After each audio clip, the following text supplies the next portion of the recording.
आज आपको पता चलेगा, क्योंकि आदरणीय गुरु श्री बोल करके नहीं गा करके सुनाते हैं। बोले तारा मधु जी के नंबर जो गाजू। आइए महारानी के चरणों में तारा रानी की कथा आदरणीय गुरु श्री पंडित ओपी शर्मा ब्रजवासी जी।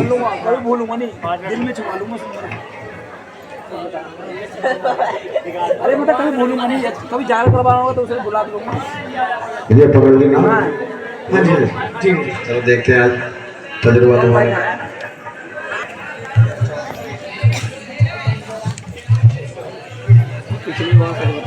हेलो सिर में 200 रुपये की बुखार आ गया। हेलो मर जाता मेरी मम्मी घंटी में लगा दे ना बची। और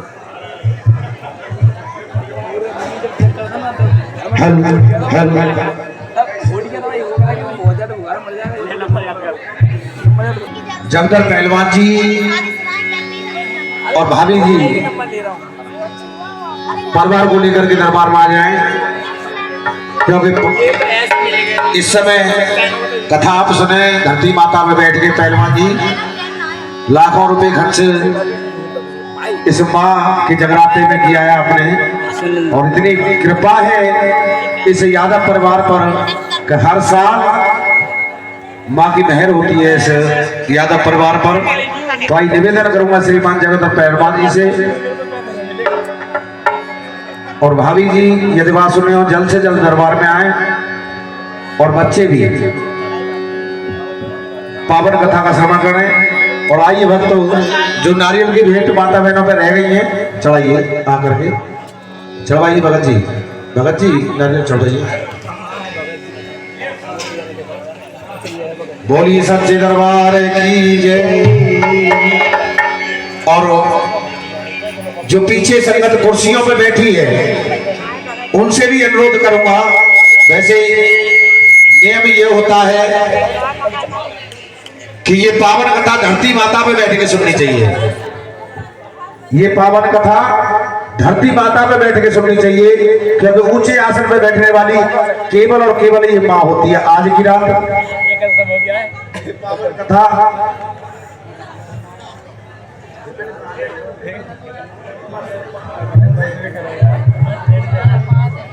निवेदन रखने मां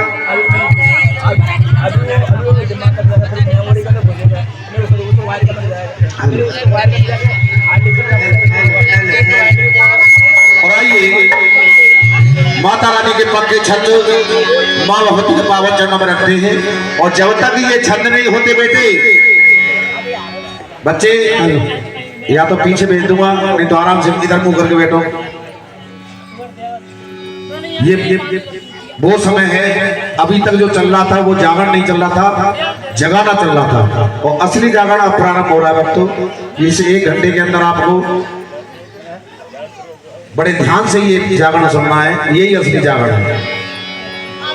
और आइए पक्के छंद रखते हैं माँ के पावन चरणों में कि जागो जागो मां निंद्रा दो सत्तन को धीर, और जो जन तेरी सेवा करे उनके अच्छे रखो शरीर। गोरख गठरी गोरख जागे टिल्ले बाग हुदाई, और दिल्ली शहर में भैरव जागे मानगर कोट महामाई। शेरा वाद और भाभी जी यदि बात सुन रही हो, ये पक्के छंद सुन ले, बहुत बढ़िया बात है। नहाने धोने की कोई जरूरत भी नहीं होती है, क्योंकि जहां पर इस माँ की अखंड ज्योति के सामने सारी रात भक्त बैठते हैं, और जहां पर इस माँ की अखंड ज्योति का प्रकाश हो जाता है वहां पर 33 कोटि देवी देवता विराजमान रहते हैं सारी रात। और 33 कोटि देवी देवताओं की शक्तियों में बैठ करके आप अपवित्र नहीं हो सकते, सारी रात पवित्र रहते हैं। हर बार मना करता हूं लेकिन भाभी जी मानती नहीं है, विलंब होता है। तो यदि बात सुन रही हो भाभी जी, जल्द से जल्द दरबार में आ जाए कि शेरा वाली तेरी सारी रे जागा के पहाड़ा वाली तेरी सारी रे जागा के पहाड़ा वाली तेरी सारी रे जागा के पहाड़ा वाली तेरी सारी रे जागा के। काहे भवानी तेरा अंगना लिपावा, काहे भवानी तेरा अंगना लिपावा,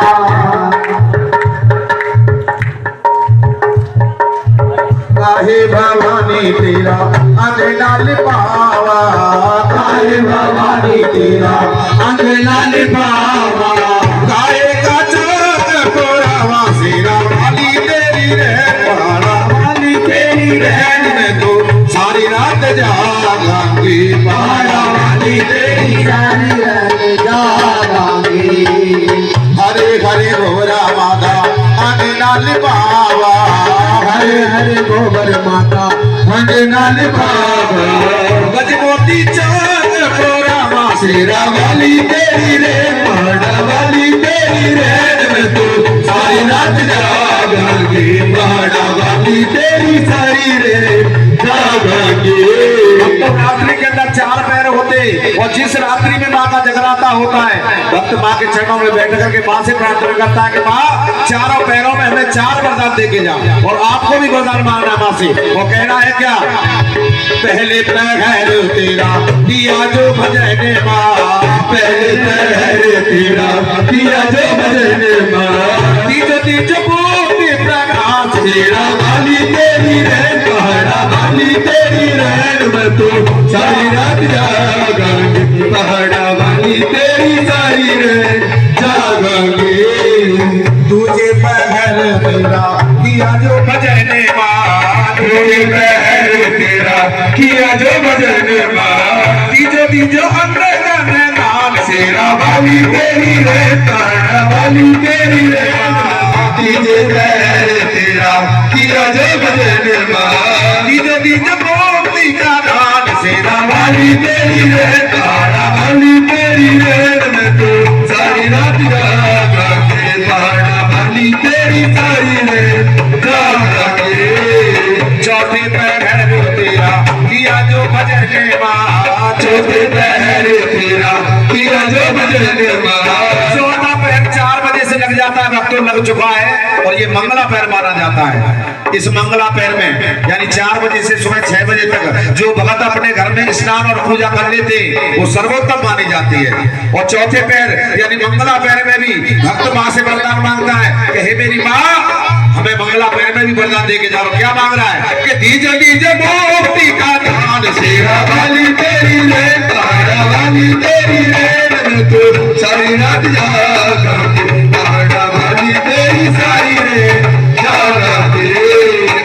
उपजे नाम नारायण तुझे सावन मास, उपजे नाम नारायण तुझे सावन मास, उपजे तीन देवता चौथ सकल संसार, उपजे तीन देवता चौथ सकल संसार, 5वें उपजे 5 पांडवा, 6ठे नारायण दे, 7वें उपजे 70 ऋषि और 8वें तुझ माय शेरा वाली तेरी रहन, पहाड़ा वाली तेरी रहन में तो सारी रात जागांगे, पहाड़ा वाली तेरी सारी रहन जागांगे। 9वें उपजे 9 नवरात्रि 10वें 10 अवतार, 9वें उपजे 9 नवरात्रि 10वें 10 अवतार, 11वें उपजे 11 रुद्र और 12वें मारो मार, 11वें उपजे 11 रुद्र और 12वें मारो मार, 13वें उपजे 13 रसायन 14वें 14 भवन, 15वें उपजे 15 चिट्ठियां से कला चतुर शेरा वाली तेरी रहन, पहाड़ा वाली तेरी रहन में तो सारी रात जागांगे, पहाड़ा वाली तेरी सारी रहन जागांगे।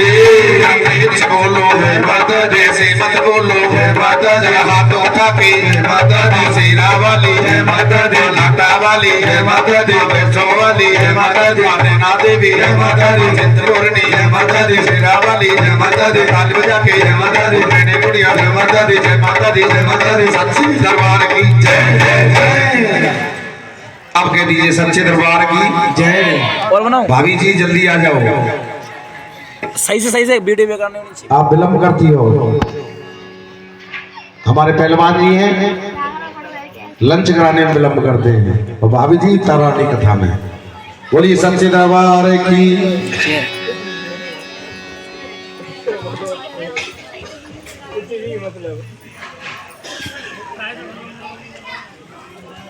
एक मिनट पकड़ो, घुमा दो आगे से।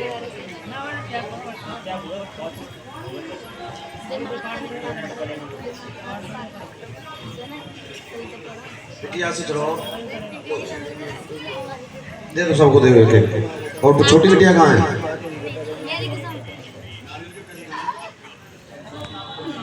और मेरी कोई इसमें कोई वो नहीं है। श्रीमान कालू यादव जी के परिवार बैठा है यहाँ भी, बल्ले पहलवान जी का परिवार, राजवीर जी का परिवार, और देखिए इस परिवार से उस परिवार में कितना प्यार है, रिश्तेदारी बदल गया।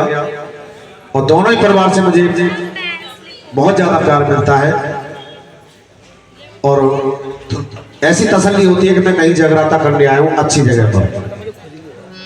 तो आइए पहलवान जी खड़े हो जाइए, नारियल की भेंट चढ़ाइए। बेटा आप भी खड़े हो, आप दोनों। तो छोटी बिटिया कहाँ है? शिवा गए क्या? शिवा चले गए घर गए?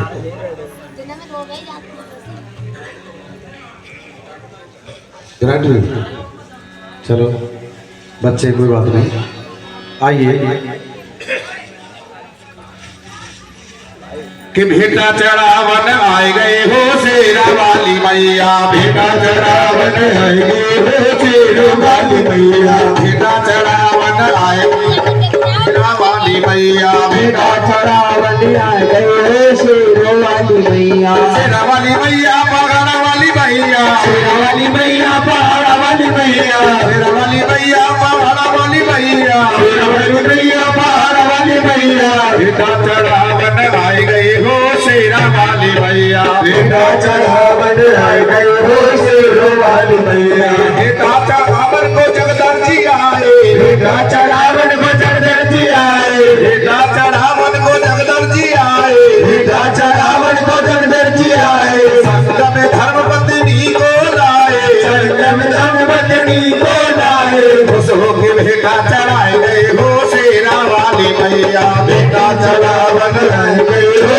शेरा वाली मैया, भेटा चढ़ावन को धर्मेंद्र जी आए, भेटा चढ़ावन को धर्मेंद्र जी आए, भेटा चढ़ावन को धर्मेंद्र जी आए, भेटा चढ़ावन को धर्मेंद्र जी आए, संग में धर्म पत्नी को लाए, संग में धर्म पत्नी को लाए, खुश होके भेटा चढ़ाए गए हो शेरा वाली मैया, भेटा चढ़ावन आए गए हो शेरा वाली मैया, शेरा वाली मैया पहाड़ वाली मैया, शेरा वाली मैया पहाड़ वाली मैया, वाली मैया पहाड़ वाली मैया, शेरा वाली मैया पहाड़ वाली मैया, भेटा चढ़ावन आए गए हो शेरा वाली मैया, भेटा चढ़ावन आए गए हो शेरा वाली मैया। और आइए पहलवान जी के सुपुत्र, क्या नाम है बेटा? अब खत्म मत सुमित बेटा, आज उनको आशीर्वाद लेके जाऊंगा कि अगली बार जगराता करने आऊंगा तो जोड़ा से नारियल चढ़ेंगे, ऐसा आशीर्वाद लेके जाऊंगा। मुझे पता है नेशनल कुश्ती के खिलाड़ी हैं वो, नेशनल, क्या बात है। उस बच्चे के लिए सभी आशीर्वाद में तालियां बजाइए। उस बच्चे के लिए नेशनल लेवल पे कुश्ती जीत के आया हमारे पहलवान जी का सुपुत्र, बड़ी खुशी की बात है।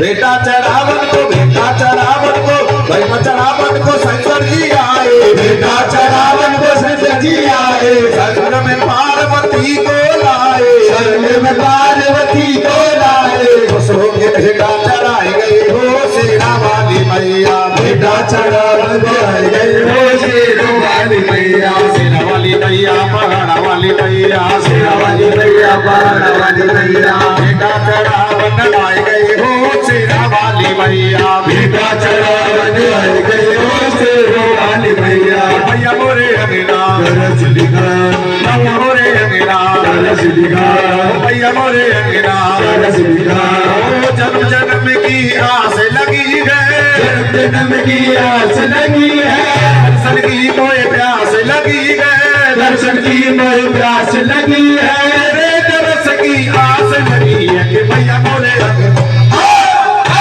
मैया मोरे अंगना तरस दिखा, मैया मोरे अंगना तरस दिखा, दादी मोरे अंगना तरस दिखा, ये मेरे दो चंचल नैना, ये मेरे दो चंचल नैना, चंचल नैना, चंचल नैना, चंचल नैना की चंचल नैना, ये मेरे दो चंचल नैना, ये मेरे दो चंचल नैना, दर्शन बिन पाए ना चैना, दर्शन बिन पाए ना चैना, दर्शन बिन पाए ना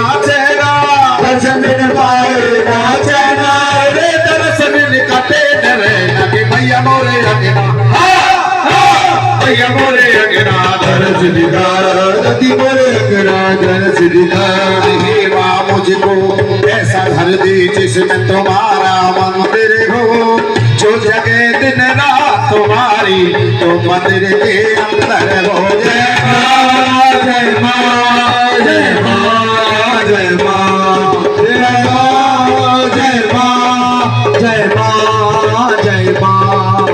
हे माँ मुझको ऐसा घर दे जिसमें तुम्हारा मंदिर हो, जो जगह दिन रात तुम्हारी तो मंदिर के अंदर हो। जय माँ जय माँ जय माँ जय माँ जय माँ जय माँ जय माँ जय माँ। सिरा वालिए लटा वालिए, सिरा वालिए लटा वालिए, लटा वालिए लटा वालिए, लटा वालिए लटा वालिए। सच्चे दरबार की जय। अब तो जय नहीं होती है, जय जयकार होती है, और जय जयकार दोनों हाथ दिखा करके होती है। अभी तक आपने जैसे आज नहीं तो कल देगी, ये निश्चित है भक्तों, इसके दरबार में कोई खाली नहीं जाता है। इसके दरबार में देर है अंधेर नहीं है। तो आइए पावन कथा को बड़े ध्यान से सुनेंगे, और किसी भी कथा को शुरू कहने या सुनने से पहले अपने अपने गुरु भगवान का ध्यान करना चाहिए, और जिनके गुरु नहीं है उन्हें अपने माता पिता का ध्यान करके ही कथा सुननी चाहिए। और एक और काम करना चाहिए कि कथा सुनने से पहले अपने मन में एक मनोकामना लेनी चाहिए, और ये तो इतनी शक्तिशाली है कथा तारा रानी की कि इस कथा को जो भगत अपने मन में मनोकामना लेकर के बड़े ध्यान से सुन लेता है तो उसकी मनोकामना अवश्य पूरी होती है। नहीं तो आज आजमा लीजिए, अपने मन में मनोकामना लीजिए और कथा को ध्यान से सुनना होगा। ये नहीं मनोकामना ले ली और ध्यान से ना सुने तो आपकी मनोकामना अवश्य पूरी होगी, क्योंकि सुनने वाले के लिए वक्ता वक्ता होता है, ना सुनने वाले के लिए वक्ता वक्ता है। मेरे मुंह से जो भी टूटी फूटी शब्द निकलेंगे, सुनने वाले के लिए वो शब्द अमृत बन जाएंगे, और ना सुनने वाले के लिए, बातें करने वाले के लिए, सोने वाले के लिए वही शब्द जहर बन जाएंगे। और एक और निवेदन करूंगा यहाँ के स्थानीय भक्तों से कि अगर किसी को अर्जेंट काम है तो जा सकता है, क्योंकि कथा के बीच में से नहीं उठा जाता है। कथा को कभी पीठ दे के नहीं जाया जाता है, दोष लगता है। कथा को ध्यान से सुने, कथा सुनने और ना सुनने का भी परिणाम बता देता हूँ भक्तों। एक बार शंकर भगवान ने सती जी को अमर कथा सुनाई थी। क्या सती जी ने सुनी थी वो अमर कथा? नहीं सुनी थी। जैसे मैं आपको समझा रहा हूँ ऐसे ही शंकर भगवान ने भी सती जी को समझाया था, और शंकर भगवान ने कहा कि हे सती जी, जो मैं पावन अमर कथा सुनाने जा रहा हूँ ये वो पावन अमर कथा है, इस कथा को जो भी सुन लेगा वो अमर हो जाएगा। सती जी कहने लगी प्रभु आप प्रारंभ कीजिए, मैं बड़े ध्यान से कथा को सुनूंगी। और शंकर भगवान ने एक और शर्त रखी सती जी के सामने कि हे सती जी, जब तक ये पावन बेटे, क्यों बात कर रहे हो, बहुत कुछ मिलता है, ये कथा को बड़े ध्यान से सुन लीजिए, बहुत कुछ मिलता है। जरूरी बात है आरती के बाद कर लेना है या फिर कर लो। अच्छा बोलिए सच्चे दरबार की। शंकर भगवान ने एक और शर्त रखी सती जी के सामने कि हे सती जी, जब तक ये पावन अमर कथा चलेगी तब तक आपको हुंकारे देने होंगे, हाँ जी करने होंगे। सती जी कहने लगी प्रभु आप प्रारंभ कीजिए, मैं ध्यान से भी सुनूंगी और हुंकारे भी दूंगी। और शंकर भगवान ने वो पावन अमर कथा प्रारंभ कर दी, और सती जी हुंकारा देती क्या हुआ, सो जाती है, निंद्रा आ जाती है सती जी को कथा सुनते सुनते। सती जी ने नहीं सुनी वो कथा। पता है वो कथा किसने सुनी? भैया जल्दी चढ़ा लो भैया जी, पता है वो कथा किसने सुनी थी? आपने तो बहुत कथा सुनी है हमारी, यहाँ भी सुनते हो वहां भी सुनते हो, फिर भूल जाते हो।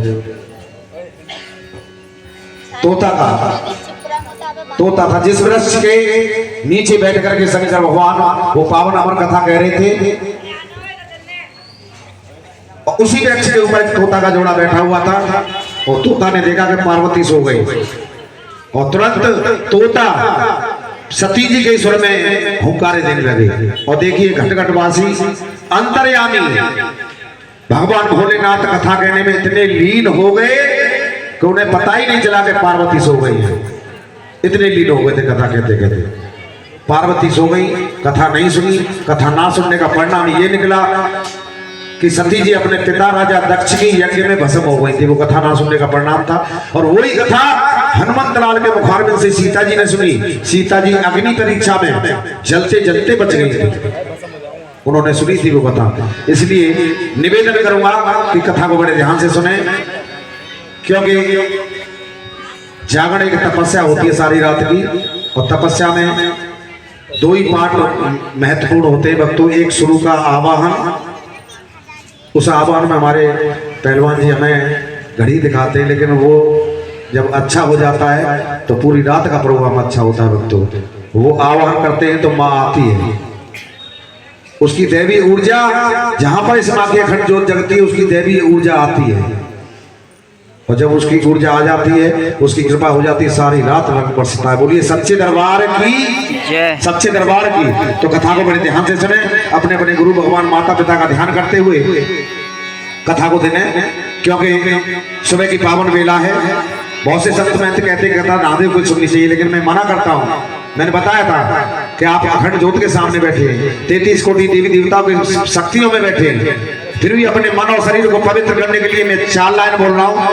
इन 4 लाइनों का तालियों से स्वागत करेंगे और अपने मन और शरीर को पवित्र करते हुए पावन कथा को सुनेंगे कि सूर्योदय की अमृत वेला आए शरण भवानी की, और एक बार सब प्रेम से बोलो जय दुर्गे भवानी की। एक बार सब प्रेम से बोलो जय दुर्गे महारानी की। एक बार सब प्रेम से बोलो जय दुर्गे महारानी की। जय जयकार करो मेरे भक्तों आए शरण भवानी की। जय जयकार करो मेरे भक्तों आए शरण भवानी की। आओ कर ले सफल जागरण कथा सितारा रानी की। आओ कर ले सफल जागरण कथा सितारा रानी की। आओ कर ले सफल जागरण कथा सितारा रानी की। सच्चे दरबार की जय। भक्तों आपका मन और शरीर पवित्र हो चुका है, और ये पावन कथा की ओर ध्यान दें, सभी बड़े ध्यान से कथा सुने। और ये भक्तों हिंदुस्तान के अंदर, हिंदू सनातन धर्म में हिंदुस्तान के अंदर सबसे पहला जगराता हुआ था पंजाब प्रदेश में। और पंजाब प्रदेश में भी एक अमृतसर नाम का शहर है, उस शहर में सबसे प्रमुख सबसे पहला जगराता हुआ था। और उस जगराते की जब शक्ति भक्तों ने देखी, आज घर घर में जगराते होने लगे। और उसी अमृतसर नाम के शहर में एक स्पर्श नाम के राजा राज किया करते थे।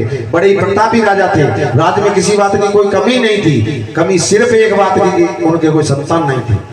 चौथापन लग जाता है भक्तों, चौथापन कहते हैं वृद्धावस्था को। राजा स्पर्श व्रत होने लगते हैं, मन में चिंता सताने लगती है, और जोशियों को बुलाते हैं, पंडितों को बुलाते हैं, और अपनी मन की शंका को दूर करने के लिए जोशियों से निवेदन करते हैं कि हे जोशियों, मेरी हस्तरेखा मस्तक रेखा को देख के बताओ कि मेरे नसीब में कोई संतान है या नहीं। जोशी कहने लगे कि हे राजा स्पर्श, तेरे नसीब में कोई संतान नहीं है, लेकिन एक उपाय बताया कि हे राजा स्पर्श, अगर तू इस माँ भगवती का कोई जागरण करे तो हो सकता है माँ भगवती खुश होकर के तेरी झोली में कोई संतान डाल दे। वैसे तेरे नसीब में कोई संतान नहीं है। राजा स्पर्श के खुश होकर के इस माँ का बहुत बड़ा जगराता, जैसे कि हमारे जगत पहलवान जी श्रद्धा भाव से कराते हैं, ऐसे ही राजा स्पर्श ने भी इस माँ का बहुत बड़ा जगराता कराया, विशाल जगराता कराया। सारी रात जगराता होता है वक्तों, और सुबह की पावन वेला में आरती के बाद प्रसाद लेकर के सारी संगत अपने अपने घर चली जाती है, और राजा भी थक जाते हैं। राजा को नींद आ जाती है, और जैसे ही राजा को नींद आई, माँ सपने में आ जाती है, और राजा स्पर्श से कहने लगी कि मैं खुश होकर के हे राजा और तेरे सब भंडार भराऊंगी, और देती हूँ वरदान तुझे कन्या बन कर आऊंगी। देती हूँ वरदान तुझे कन्या बन कर आऊंगी। देती हूँ वरदान तुझे कन्या बन कर आऊंगी।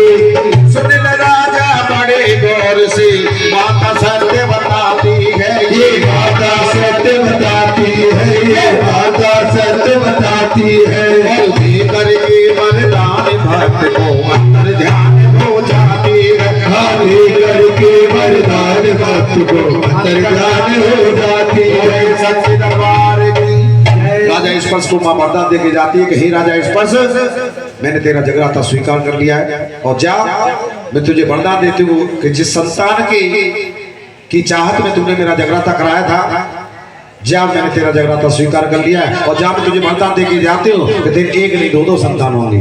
और वरदान दे करके मां अंतर ध्यान हो जाती है और कुछ समय बाद राजा स्पर्श के आंगन में एक सुंदर कन्या जन्म लेके आती है।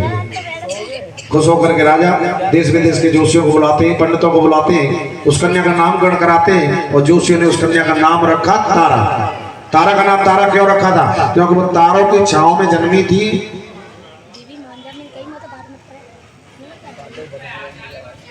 तारा की छांव में जन्मी थी वो कन्या और तारा को समान सुंदर भी थी वो कन्या, इसलिए उस कन्या का नाम रखा तारा।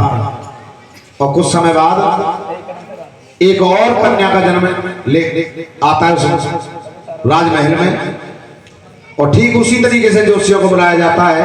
लेकिन इस बार जो तारा के बाद दूसरी कन्या जन्म लेके आई थी, उस कन्या की मस्तक रेखा को पढ़ के जोशी कहने लगे कि हे राजा स्पर्श, ये तारा के बाद जो दूसरी कन्या आपके यहाँ जन्म लेके आई है, ये आपके लिए शुभ नहीं है।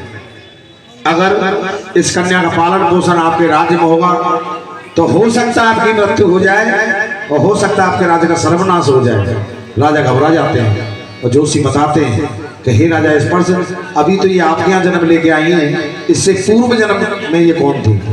और भक्तों, यहाँ से प्रारंभ होती है तारा रुक्मिणी की तीनों जन्म की संपूर्ण कथा। और मेरे पास समय कम हो या ज्यादा हो, मैं तारा रुक्मिणी की संपूर्ण तीनों जन्म की कथा कह के जाता हूँ। बोलिए सच्चे दरबार की जय। वो कहनी भी चाहिए, हर कोई कथावाचक नहीं कहते हैं, लेकिन गलत है ये। संपूर्ण तीनों जन्म की कथा से ही संपूर्ण जागरण माना जाता है। बोलो सच्चे दरबार की। जोशी कहते हैं कि हे राजा स्पर्श, अभी तो ये आप यहाँ जन्म लेके आई हैं, इससे पूर्व जन्म में ये कौन थी?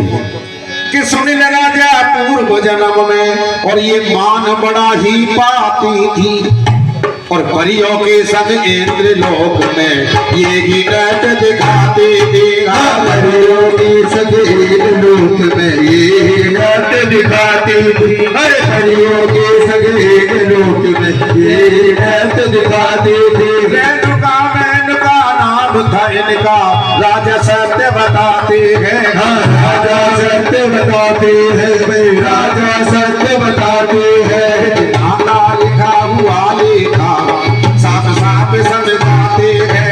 राजा लिखा हुआ लेखा हम साफ साफ समझाते हैं। ये सच्चे दरबार की जय। जोशी कहने लगे कि हे राजा स्पर्श, अभी तो ये आपके अंदर में लेकर इससे पूर्व जन्म में ये कौन थी?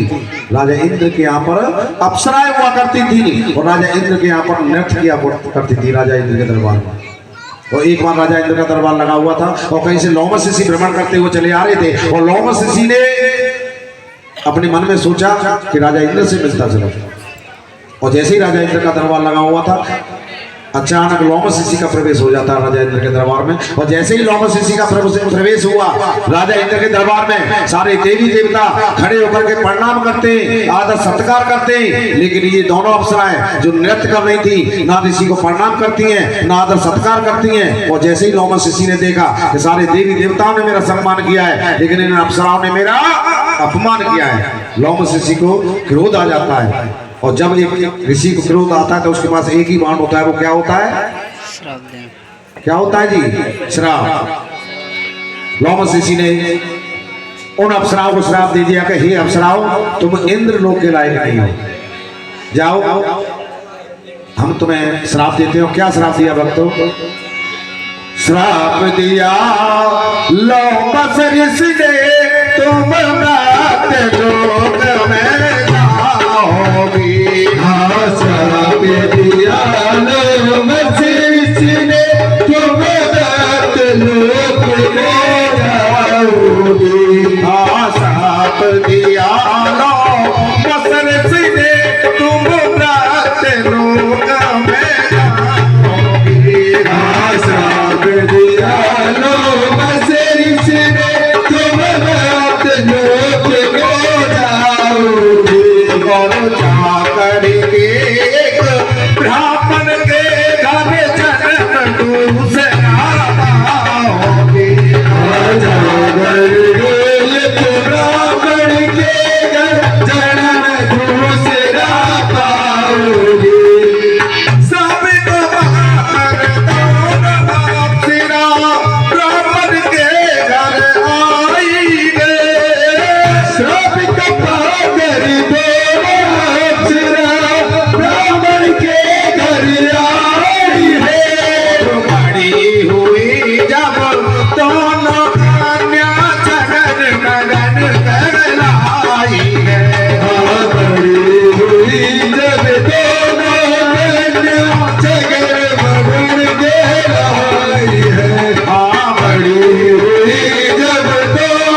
कि हे अप्सराओं, तुम इंद्र लोक के लायक नहीं हो, जाओ मैं तुम्हें श्राप देता हूँ, तुम्हारा अगला जन्म मृत लोक में होगा। और ऐसा ही होता है भक्तों, उन अप्सराओं का अगला जन्म मृत लोक में होता है और छगन और मगन के नाम से जानी जाती है। बड़ी बहन छगन, बड़ी छोटी बहन मगन। और बड़ी बहन छगन एकादशी का व्रत रखती थी, और एकादशी का व्रत माता बहनों के लिए बड़ा ही पवित्र व्रत होता है। कोई माता बहनें रखती है एकादशी का व्रत, क्या बात है, नसीब वाले, क्या बात है। बहुत कम संगत है वैसे, हर बार समझा के जाता हूँ। आज से पहले मेरे मुंह से किन किन भक्तों ने कथा सुनी है, वो हाथ दिखाएं जिन्होंने मेरे मुंह से सुनी है। क्या बात है, नीचे कर लीजिए। फिर भी पहले भी बता के गया हूं कई बार कि एकादशी का व्रत रखना चाहिए, और एक महामंत्र भी दे के गया था। कौन कौन जाप करता है 21 बार उस महामंत्र का, वो आप दिखाएंगे जो जाप करते हैं। देखो हमारे बाबूजी धर्मेंद्र जी करते हैं, 2-4 हाथ उठे। आज फिर एक संकल्प लीजिए, ये बहुत बड़ा टॉनिक है जो मैं दे रहा हूं आपको। इतना बड़ा टॉनिक है, पहले दवाइयां हुआ ही नहीं करती थी, पहले ये टॉनिक ही चलते थे, ये महामंत्र के टॉनिक। और देखिए आप 2-4 महीने में आपको अपने आप महसूस होने लगेगा। आप 21 बार डेली इस महामंत्र को बोलिए, और वो महामंत्र है श्रीमन नारायण नारायण नारायण। एकादशी का व्रत जितना कठिन होता है, जितना महान होता है, उतना कठिन भी होता है भक्तों। क्यों? क्योंकि एकादशी 11वें दिन होती है, और 11 इंद्रिय होती है शरीर के अंदर, 5 ज्ञानेंद्रिय, 5 कर्मेंद्रिय और 1 मन। और जिस दिन ये व्रत धारण किया जाता है उस दिन 11 इंद्रियों को बस में रखना पड़ता है, और ऐसा करना कलयुग के अंदर बड़ा ही मुश्किल होता है। ना भी रख पाए एकादशी का व्रत तो ये 21 बार इस महामंत्र को जो मैंने अभी बताया है जरूर बोलें, आपको फायदा मिलेगा। मुझे याद नहीं है कि मैं कब बीमार हुआ था, और मुझे इतनी सारी बुकिंग महीनों बुक कर लेता हूं मैं, लेकिन जब करने पड़ते हैं तब पता लगती है। पहलवान जी के फोन जा रहे हैं, नाराज भी हो रहे हैं कि फोन ही नहीं उठा रहा पंडित तो।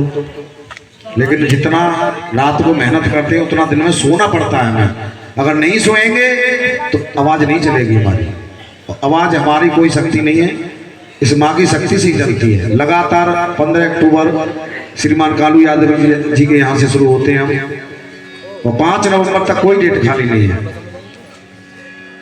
तो आप इस महामंत्र को जरूर बोलें, श्रीमान नारायण। और ये जरूरी नहीं है कि नहा धो के सबसे पहले ये महामंत्र बोले आप, आपको 24 घंटे में कभी भी समय मिल जाए, लगातार बोलना होगा। ये नहीं कि एक बार अब और एक बार 1 घंटे बाद, ऐसे नहीं, लगातार 21 बार बोले, आपको लाभ मिलेगा। बड़ी बहन छगन एकादशी का व्रत रखती थी, और छोटी बहन मगन से कहने लगी कि हे मेरी बहन, मैंने बड़ा पवित्र व्रत धारण किया है, तू बाजार जा, मेरे लिए पूजा के फल और फूल लेके आ। छोटी बहन मगन बाजार जाती है, लेकिन बाजार नहीं पहुंची। उससे पहले कहा जाता है कि विनाश कालीन विपरीत बुद्धि, जब विनाश की घड़ी आती है तो पहले से ही काम करना बंद कर देती है। बाजार नहीं पहुंची छोटी बहन, बाजार पहुंचने से पहले रास्ते में एक ठेली पर कोई मांस के पकौड़े बेच रहा था, वो मांस के पकौड़े खरीद लेती है, खुद खा लेती है, और जो बचते उन्हें घर ले आती है। और बड़ी बहन छगन से कहने लगी कि हे मेरी बहन, बड़े स्वादिष्ट पकौड़े मैंने भी खाए, तू भी खा ले। बड़ी बहन छगन को क्रोध आ जाता है, और छोटी बहन से कहने लगी कि हे मेरी बहन, मैंने इतना, देखो ये सो रही हो क्या, नींद आ गई ना? सभी भक्तों पे मेरी नजर होती है। मैंने पहले कहा था कि सोना पाप होता है, बातें करना भी पाप होता है। तुम अलग अलग बैठो, बात जरूर करोगे, मुझे पता है। और कथा को ध्यान से ना सुनना भी, देखो करने लगे ना लगे, ये होता है बचपना। ध्यान से सुने कथा को, ज्यादा देर की कथा और नहीं रही है। बोलिए सच्चे दरबार की। मैंने पहले कहा था कि सोना पाप होता है, लेकिन ये तो अनजाने पाप हो गया। ये नींद आ जाना कोई जानबूझ के नहीं सोता है, अनजाने में आ जाता है। लेकिन हिंदू रीति रिवाज की बात बता देता हूं कि हिंदू रीति रिवाज में एक मानना होता है, कुछ लोग तो जानबूझ के पाप कर लेते हैं, और क्या सोच के पाप कर लेते हैं कि कितने भी पाप कर लो, गंगा जी तो पास में है। ये सोच के कर लेते हैं, क्योंकि हिंदू रीति रिवाज में ही मानना होता है कि गंगा मैया में स्नान करने से पाप कट जाते, लेकिन नहीं, कभी नहीं करते। दो ही फायदे होते हैं गंगा मैया में स्नान करने से। गंगा मैया में स्नान करने से इस शरीर को दैवी ऊर्जा मिलती है और इस शरीर का पवित्रीकरण होता है। केवल दो ही फायदे होते हैं। एक बार जाके गंगा मैया से प्रश्न किया देवी देवताओं ने कि हे गंगा मैया, आपके अंदर लाखों करोड़ों पापी पाप धोके जाते, आप उतने पापों को कहाँ रखती हो? आप तो बहती गंगा हो। गंगा मैया कहने लगी कि मैं तो अपने पास एक भी पाप नहीं रखती। जैसे जैसे पापी आते मेरे अंदर पाप धोके जाते, उन पापों को मैं सीधा समुद्र को दे देती। जाकर के समुद्र से प्रश्न किया कि महाराज आप इतने पापों को कहाँ रखते हो? समुद्र भी कहने लगे कि मैं भी अपने पास एक भी पाप नहीं रखता। जैसे जैसे गंगा मैया मुझे पाप देती रहती है, उन पापों को मैं सीधा बादलों को दे देता हूँ। जाकर के बादलों से प्रश्न किया कि महाराज आप इतने पापों को कहाँ स्टॉप करते हो? बादल भी कहने लगे मैं भी अपने पास एक भी पाप नहीं रखता। जैसे जैसे समुद्र महाराज मुझे पाप देते रहते हैं, उन पापों को जब मेरी ऋतु आती है कौन सी, बारिश की, उन पापों को मैं बारिश में मिक्स करता हूं और उन्हीं के ऊपर बरसाता हूं जो जानबूझ के पाप करके गंगा मैया में डुबकी लगाने जाते हैं। बोलिए सच्चे दरबार की जय। नहीं करते। बड़ी बहन ने छोटी बहन से कहा कि हे मेरी बहन, मैंने इतना पवित्र व्रत धारण किया हुआ है और तू अपवित्र चीजें लेकर के मेरे घर में आई है, तूने नीच कार्य किया है, गंदा कार्य किया है। और क्रोध में आकर के बड़ी बहन ने छोटी बहन मगन को श्राप दे देती है, मुंह से श्राप निकल जाता है। इधर तो प्यार का रिश्ता, बहन का रिश्ता, लेकिन क्रोध में मुंह से श्राप निकल गया कि रो रो के श्राप मैं दे रही हूँ, पूजा का विघ्न मैं सह रही हूँ। ये बुरा क्यों किया तूने बहना, श्राप से दुख पड़े तुझको सहना। तेरे कारण ये पूजा टली है, श्राप से तू बने छिपकली है। हे मेरी बहन, तूने नीच कार्य किया, गंदा कार्य किया, जब मैं तुझे श्राप देती हूँ तेरा अगला जन्म छिपकली का होगा। और ऐसा ही होता है भक्तों, छोटी बहन मगन का अगला जन्म छिपकली का होता है और कीड़े मकोड़े खा करके अपना पेट पालन करती है। उधर उधर द्वापर युग में पांडव इस मां भगवती का बहुत बड़ा जगराता कर रहे हैं और उस जगराते का निमंत्रण सारे देश के ऋषि मुनियों को भिजवाया जाता है। दुर्वासा ऋषि के पास भी निमंत्रण पहुंचता है और जैसे ही दुर्वासा ऋषि के पास निमंत्रण पहुंचा भक्तों, दुर्वासा ऋषि को क्रोध आ जाता है। क्यों क्रोध आया? क्योंकि दुर्वासा ऋषि पांडवों के कुलगुरु थे तो अपने मन में सोचने लगे कि पांडव इतने बड़े हो गए कि मेरे लिए निमंत्रण एक नौकर के हाथ भिजवाया। इतनी सी बात को लेकर के दुर्वासा ऋषि एक क्रोध में आकर के इतने क्रोध में आ जाते हैं कि क्रोध में आकर के दुर्वासा ऋषि एक बाज पक्षी का रूप धारण कर लेते हैं, बाज बन जाते हैं और कहीं से एक मरे हुए सर्प का कंकाल अपने पंजे में फंसा के पहुंच जाते हैं उस जागरण में। और उस जागरण में जो प्रसाद बनाया था उस प्रसाद में उस मरे हुए सर्प के कंकाल को डाल देते हैं। और जैसे ही मरा हुआ सर्प डाला, किसी ने नहीं देखा, लेकिन दीवार पे चिपकी वो छिपकली देख रही थी और छिपकली ने देखा ये प्रसाद जहरीला हो गया है, इस प्रसाद को जो भी खाएगा वो मर जाएगा और मैं ऐसा नहीं होने दूंगी। और छिपकली ने क्या किया भक्तों कि कूद गई उस हौद के अंदर और जिसमें प्रसाद बनवाई थी और जाने बचाने भक्तों की खुद अपनी जान गंवाई थी। जाने बचाने भक्तों की खुद अपनी जान गंवाई थी। हर जान बचाने भक्तों की खुद अपनी जान गंवाई थी। देख लिया जब संतों ने छिपकली ने पाप कमाया है, छिपकली ने पाप कमाया है, छिपकली ने पाप कमाया है। दे दिया श्राप जब मिलजुल करके ऐसा देख बनाया है। दे दिया श्राप जब मिलजुल करके ऐसा देख बनाया है। सच्चे दरबार की जय। संत महंतों ने छिपकली को श्राप दे दिया क्योंकि उससे पहले नहीं देखा था संत महंतों ने कि प्रसाद किसने जहरीला किया है। और छिपकली से कहा कि हे छिपकली, बड़ी मेहनत से हमने ये प्रसाद बनाया था और तुमने 1 सेकंड में ये जहरीला कर दिया। हे छिपकली, तुमने नीच कार्य किया है और हे छिपकली जाओ, हम तुम्हें श्राप देते हैं कि तुम्हारा अगला जन्म नीच कुल में होगा। और श्राप दे करके उस प्रसाद के हौद को एक सुनसान जगह पे ले जाते और उस प्रसाद के हौद को जैसे ही पलटते, उस प्रसाद के हौद के पैदे में एक मरे हुए सर्प का कंकाल दिखाई देता है और सारे संत महंतों के मुंह से आग निकल जाती है कि हे छिपकली, हमसे भूल हो गई, हमें क्षमा करना, तुमने ये प्रसाद जहरीला नहीं किया था, ये प्रसाद जहरीला किया था सर्प ने। और हे छिपकली, हमने तुम्हें व्यर्थ में श्राप दे दिया और दिया हुआ श्राप कभी वापस तो नहीं ले जाता, लेकिन उसमें सुधार किया कि हे छिपकली, हमने तुम्हें श्राप दिया था कि अगला जन्म तुम्हारा नीच कुल में होगा, लेकिन अब ऐसा नहीं होगा। अब तुम्हारा अगला जन्म उच्च कुल में होगा, राजघराने में होगा, लेकिन पालन पोषण तुम्हारा नीची कुल में होगा। उधर राजा स्पर्श से जोशी कहने लगे कि हे राजा स्पर्श, पता है ये तारा के बाद जो दूसरी कन्या आपके जन्म लेके आई है, ये कौन है? ये वही छिपकली है जिसे 3-3 श्राप लगे हुए हैं। कौन बताएगा कि पहला श्राप कहाँ लगा था? हाँ बताओ। पहला श्राप इंद्रलोक में लगा था। ताली बजा दीजिए बच्चे के लिए, बहुत अच्छा जवाब। माँ से प्रार्थना करूंगा कि माँ जो भगत तेरी पावन कथा को बड़े ध्यान से सुन रहे हैं, उन भक्तों की मनोकामना अवश्य पूरी करना, अवश्य पूरी करना, अवश्य पूरी करना। बोलिए सच्चे दरबार की। और दूसरा श्राप कहाँ लगा था, कौन बताएगा? उस बच्चे को छोड़ करके। और लोग ध्यान से, मेरी भाषा समझ में आ रही है सबके में? कथा समझ में आ रही है तो ध्यान से।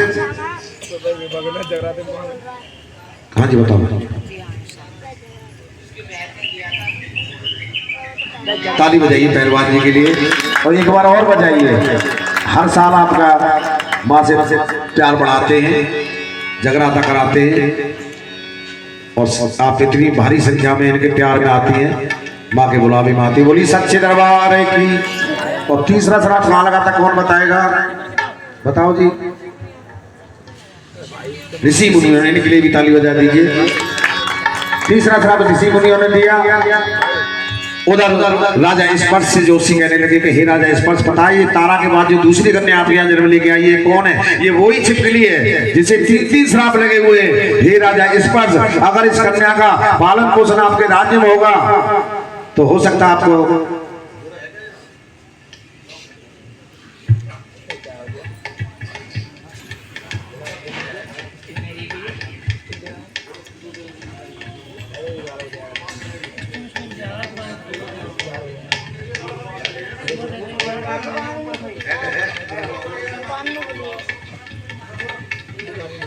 अरे वाह, ये तो तैयारी रखा था, हलवा के लिए था।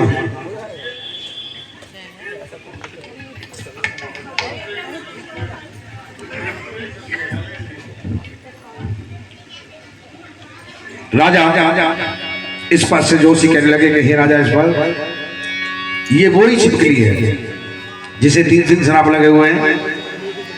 अगर इस कन्या का पालन पोषण आपके राज्य में होगा तो हो सकता है आपकी मृत्यु हो जाए, हो सकता है आपके राज्य का सर्वनाश हो जाए।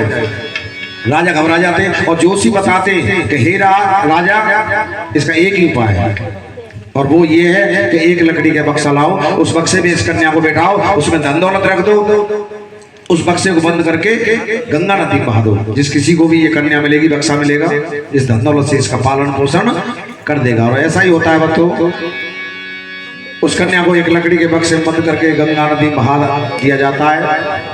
और जैसे ही वो बक्सा बहाया, हाथ जोड़ करके आज राजा स्पर्श अपनी बेटी से क्षमा याचना मांगते हैं कि हे मेरी बेटी, हमें क्षमा करना, हमने तुम्हें नहीं भाया। किस तरीके से भक्तों?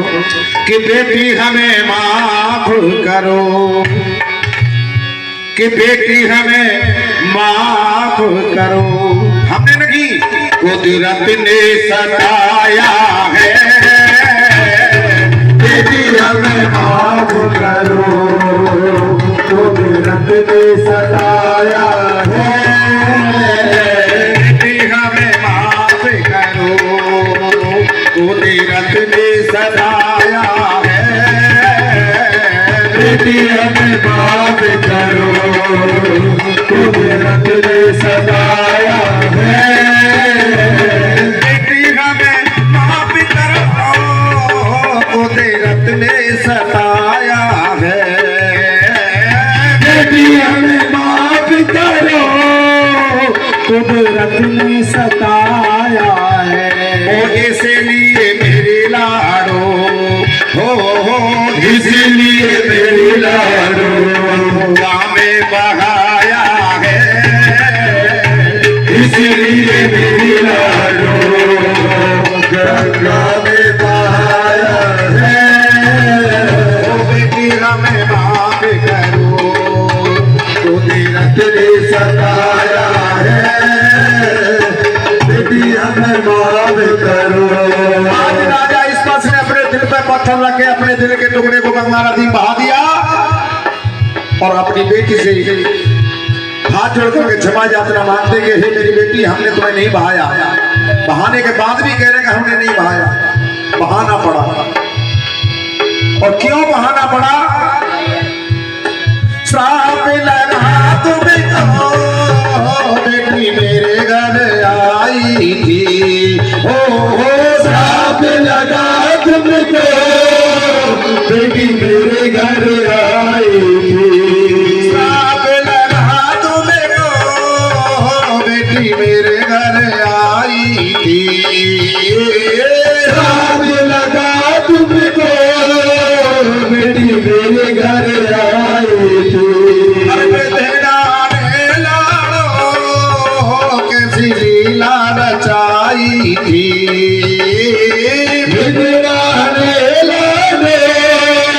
कैसी लीला रचाई थी। बेटी हमें लाडो, हमें कन्या, हमें माफ करो, कुदरत ने सताया है, बेटी हमें माफ करो, कुदरत ने सताया है। आज राजा स्पर्श ने अपने दिल पे पत्थर रख के और अपने दिल के टुकड़े को गंगा नदी में बहा दिया और वो बक्सा बहते बहते काशी नगर के किनारे पहुंचता है। और काशी नगर के किनारे सुबह की पावन वेला में एक ब्राह्मण स्नान कर रहे थे और ब्राह्मण की नजर पड़ जाता है वो बक्सा, लेकिन वृद्ध थे, नहीं निकाल पाते उस बक्से को। इधर उधर देखते एक भील जाति का नवयुवक भी स्नान कर रहा था और ब्राह्मण देवता भील को आवाज लगाते कि हे भील भाई, ये बक्सा बहता जा रहा है, इस बक्से को निकालो और इस बक्से के अंदर जो भी होगा उसे आधा आधा बांट लेंगे। ब्राह्मण तेरे लालची होते मुझे छोड़ करके कि बक्सा निकला नहीं है। पहले बंटवारे की बात हो गई और भील ने नदी में छलांग लगाई, उस बक्से को निकाला, खोला, देखा उस बक्से के अंदर नवजात शिशु कन्या अपने पैर के अंगूठे को पी रही है। बोली सच्चे दरबार की। और जैसे ही ब्राह्मण देवता ने देखा तो उसमें तो कन्या है, उनके पास पहले से ही 5-5 कन्या थी। और अब ब्राह्मण देवता कहने लगे भैया भील, अब कोई बंटवारा नहीं होगा, इस कन्या को तुम ही ले जाओ, इस धन दौलत को भी तुम ही ले जाओ, इसका पालन पोषण सही ढंग से कर देना। और देखिए माँ का चमत्कार भक्तों, वो कन्या किसे मिली कि भील के यहाँ उससे पहले कोई संतान नहीं थी, बे औलाद को औलाद मिली। ये माँ की शक्ति थी, किसी और को भी मिल सकती थी लेकिन नहीं, बे औलाद को औलाद दी। और भील खुश होकर के उस कन्या को छाती से लगा के अपने घर ले आते और भीलनी को दे देते और भीलनी भी छाती से लगा लेती उस कन्या को। और कुछ समय बाद वो कन्या रोने लगती है। क्यों रोने लगती है? क्योंकि भूख लगती है, उसे भूख लगती है। कि भूखी देखी कन्या को तो भीलनी ने मां से पुकार करी और बे औलाद को तूने औलाद दई, ना सीने में दूध की धार दई। मैं कैसे पालूंगी इसको मेरी मैया तू ही बतला दे, और अगर शक्ति है तुझ में मैया सीने में दूध की धार ला दे। हे मेरी माँ, तू इतनी बड़ी शक्ति है, मैं औलाद को औलाद दे सकती है तो माँ का दर्जा भी देगी। और माँ पे भरोसा करके माँ से प्रार्थना कर रही है आज रुक्मिणी, सॉरी भीलनी प्रार्थना कर रही है। और आइए आप भी अपनी बच्चों की सलामती के लिए माँ से प्रार्थना करेंगे और मीठी मीठी तालियां बजाएंगे और सभी कहेंगे क्या कि डूबतों को बचाने वाले, डूबतों को बचाने वाले मेरी नैया है तेरे हवाले, डूबतों को बचाने वाले मेरी नैया है तेरे हवाले, डूबतों को बचाने वाले मेरी नैया है तेरे हवाले, डूबतों को बचाने वाले मेरी नैया है तेरे हवाले, मेरी नैया है तेरे हवाले, मेरी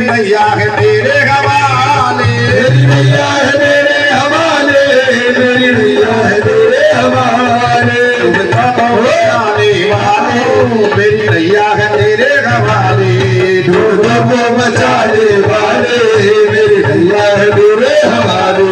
पृथ्वी आकाश पर्वत बनाए, तूने धरती पे दरिया बहाए।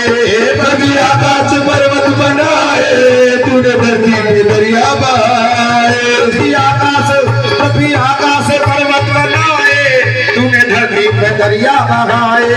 पृथ्वी आकाश पर्वत बनाए, तूने धरती पे दरिया बहाए। तेरे सब काम जग से निराले, मेरी नैया है तेरे हवाले। दूधों को बचाने वाले मेरी नैया है तेरे हवाले। जिस समय तू बचाने पे आए, आग में भी तू रहकर बचाए। जिस समय तू बचाने पे आए, आग में भी तू रहकर बचाए। जिस समय तू बचाने पे आए, ये तो इतनी बड़ी शक्ति है, अपने बच्चों को आग में जलने से भी बचा लेती है। एक प्रमाण दे रहा हूं कि एक कुम्हार ने घड़े का हवा लगाया। हवा कहते हैं जिसमें घड़े पकाए जाते हैं, और एक घड़े में बिल्ली ने अपने बच्चों को जन्म दिया था। गलती से वो भी घड़ा हवे में लगा दिया जाता है, हवे में आग लगा दी जाती है, और वक्त तो सारे घड़े पक जाते हैं, केवल वही घड़ा कच्चा रह जाता है जिसमें बिल्ली ने अपने बच्चों को जन्म दिया था। बोलिए सच्चे दरबार की। भक्त प्रहलाद की कथा सुनी होगी आपने। भक्त प्रहलाद को गर्म खम्भ से चिपकाया था, लेकिन बचाने वाले ने बचाया था। बोलिए सच्चे दरबार की। होलिका दहन देख लीजिए, ये तो शक्ति है, कुछ भी कर सकती है। जिस समय तू बचाने पे आए, आग में भी तू रहकर बचाए। तू बचाने पे आए, आग में भी तू रहकर बचाए। तेरे सब काम जग से निराले, मेरी नैया है तेरे हवाले। दूधों को बचाने वाले मेरी नैया है तेरे हवाले। आप दिखाइए सभी। सुबह की पावन बेला है, और इस पावन बेला में महामंत्र का जाप करना नसीब वाले को नसीब होता है, क्योंकि भक्तों ये समय सोने का होता है। गहरी नींद में भक्त सोता है, जबकि नहीं सोना चाहिए।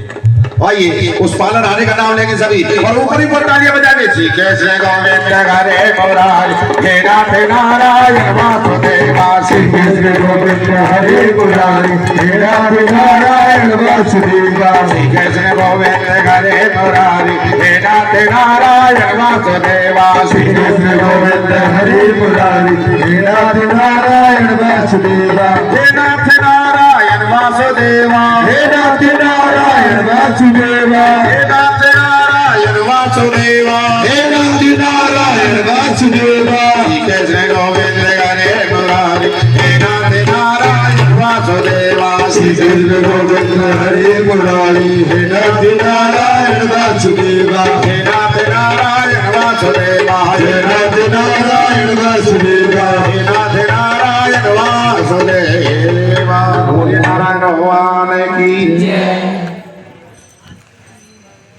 भक्तों एक और चमत्कार मां का होता है भक्तों, ऐसा चमत्कार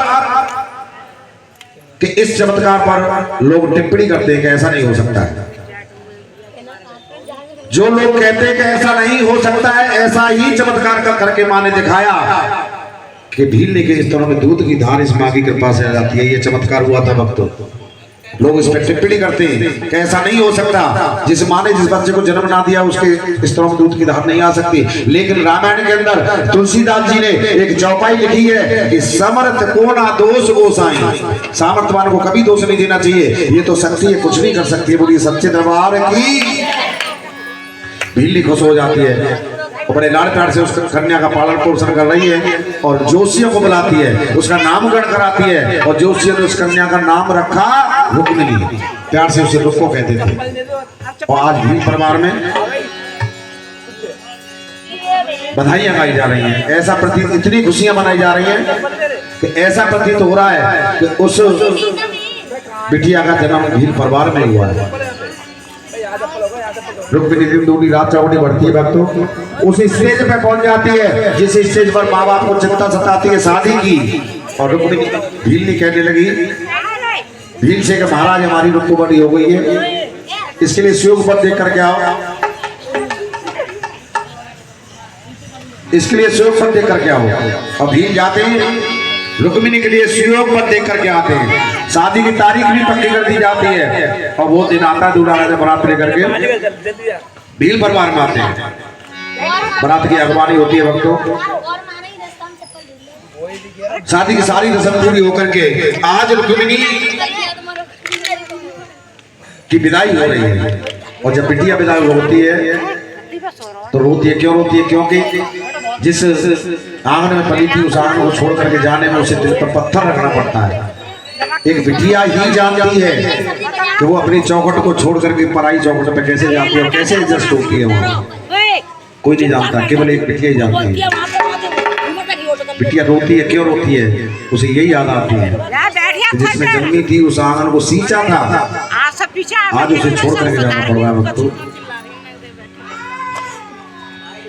और जब बिटिया विदा होती है तो सभी संबंधी बिटिया को ससुराल के चाल चलन समझा के भेजते हैं, लेकिन रुक्मिणी आज इतनी होशियार है कि उल्टा माँ बाप को परिवार को समझा के दोनों को विदा हो रही है। कैसे भक्तों कि मैं गोड़िया तेरे आंगन के, मैं गोड़िया तेरे आंगन की, मैं गोड़िया, मैं तो भैया वो, मैं तो भैया अपने साजन के, मैं गोड़िया तेरे आंगन की, मैं गोड़िया। रुक्मिणी रो रो करके विदा होती है वक्त तो सबसे पहले अपनी माँ से मिलती है। माँ से निपट कर कहती है कि हे मेरी माँ, माँ तू इतना क्यों रोती है, बिटिया पराया घर होती है, माँ तू इतना रोती है, बिटिया पराया धन होती है। कम पर कहना मेरे, कम पर कहना मेरे आधरन की, मैं गुड़िया तेरे आंगन की, मैं गुड़िया। माँ से आगे बढ़ती है भक्तों, देख रही है अपने बाबलों को, लेकिन तोमर तितली जी ने बताया था जब बिटिया विदा होती है तो एक पिता छिप करके रोता है, क्योंकि वो विदाई, अपनी बेटी की विदाई एक बाप पर बर्दाश्त नहीं होती है। आज घूंघट की आड़ में रुक्मिणी अपने बाबल को देख रही है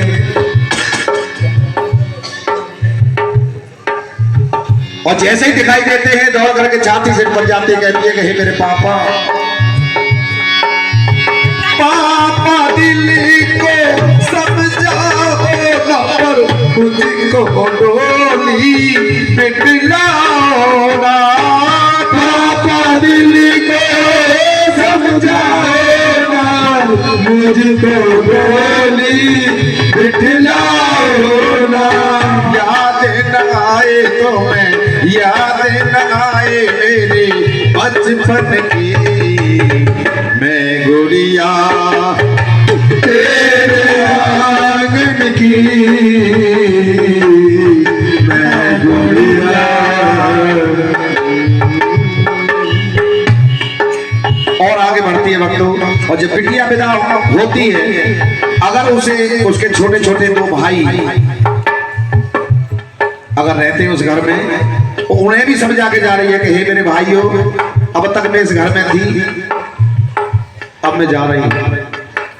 अब तक थी, तुम लड़ते थे झगड़ते थे तो मैं तुम्हें अलग अलग कर देती थी, समझा देती थी, लेकिन आज मैं जा रही हूं। लेकिन मेरे बार हे मेरे भाइयों, तुम्हें कैसे रहना है, चाहे जितने संकट सहना पर नाम लखन से बनकर रहना, चाहे जितने संकट सेना राम लखन से बनकर रहना। याद न आए तुम्हें,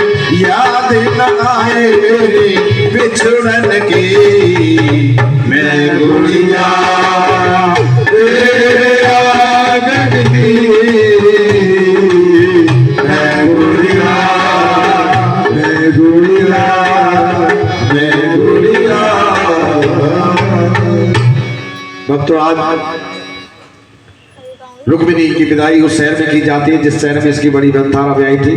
फर्क इतना था, तारा उच्च घराने में राज घराने में राजा हरिश्चंद्र के लिए ब्याही थी और ये निम्न कोटि नीच समाज के घराने में ब्याही थी रुक्मिणी।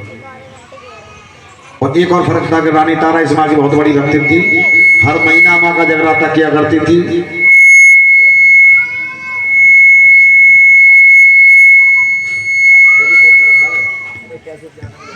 कर रही थी संगत के पीछे रुक्मिणी भी आकर के बैठ जाती है और सारी रात जगराता सुनती है।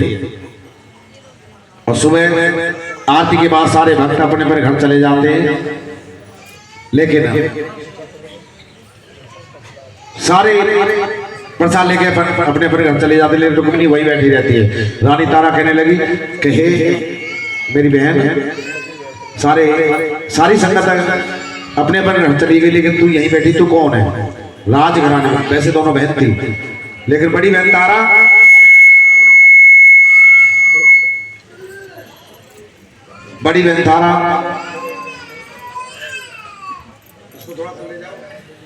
दोबारा बोलू। संगत के पीछे रुक्मिणी बैठी थी। रानी तारा कहने लगी कि हे मेरी बहन तू कौन है? रानी तारा कहने लगी, रुक्मिणी कहने लगी कि मैं ये तो बाद में बताऊंगी मैं कौन हूं, पहले तू बता ये सारी रात जो तूने किया ये क्या किया है? रानी तारा कहने लगी ये मैंने माँ का जगराता किया है। रुक्मिणी कहने लगी कि जगराता कराने से क्या होता है? रानी तारा कहने लगी जगराता कराने से मन को शांति मिलती है, मन की मनोकामना पूरी होती है। रुक्मिणी कहने लगी कि हे मेरी बहन, अगर मेरे में कोई पुत्र रत्न पैदा होगा तो मैं भी इस भगवती का जगराता कराऊंगी। संकल्प लेती है, प्रसाद लेती है, घर चली जाती है और कुछ समय बाद रुक्मिणी के आंगन में एक पुत्र रत्न पैदा होता है और रुक्मिणी पुत्र की खुशी में फूल गई और जागरण कराना भूल गई। मैं तो निवेदन करूंगा यहाँ के भक्तों से, अगर इसके नाम का बोल रखा हो तो भार हो जाता है, अगर बोल दिया तो भार हो गया, तो उसे जल्दी ही करवा देना चाहिए, विलंब नहीं करना चाहिए। रुक्मिणी भूल जाती है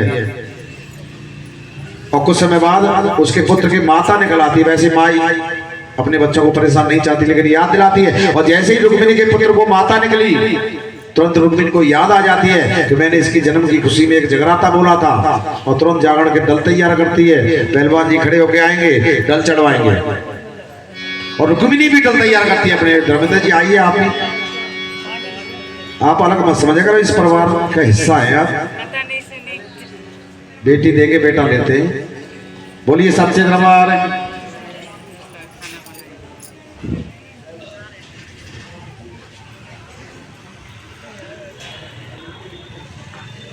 तीन लोग हो रहे हैं, एक और आ जाओ कोई। बेटा कहाँ है हमारा? बेटा सो गया क्या है जी? पहलवान जी सो गया बेटा? एक और आ जाओ कोई। बिटिया आ जाओ, बिटिया आ जाओ, कोई बात नहीं, दोनों आ जाओ। और माता रानी के पावन डल लगा दो, हाथ तो लगा दो। मां से प्रार्थना करूंगा कि मां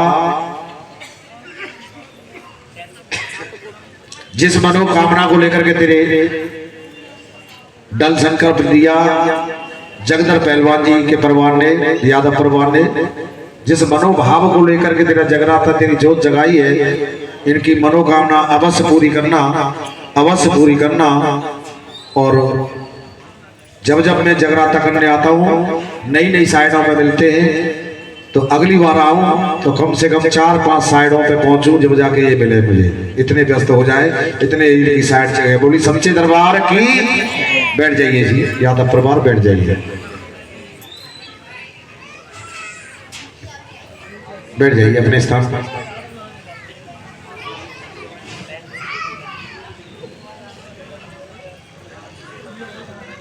बैठ जाइए। थोड़ी सी देर की कथा है,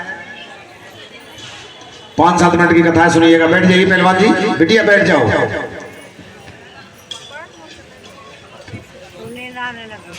बोलिए सच्चे दरबार की। और रुक्मिणी ने भी अपने जगराते के दल तैयार कर लिए और संगत के पास ले जाती है और सारी संगत मना कर देती है कि हे रुक्मिणी, हम तुम्हारे दलों को स्वीकार नहीं करेंगे क्योंकि आप नीच समाज से। रुक्मिणी दलों को वापस ला रही थी, लेकिन किसी महंत ने सलाह दी कि हे रुक्मिणी इन डलों को सीधी रानी तारा के पास ले जाओ। वो घराने से जुड़ी हुई महंत है और घराने से जुड़ा हुआ महंत जो होगा वक्त वो किसी भी बिरादरी में जगराता करने के लिए मना नहीं कर सकता, जाना पड़ेगा उसे, क्योंकि इसके दरबार में कोई बिरादरी नहीं है, इसके सब बच्चे हैं।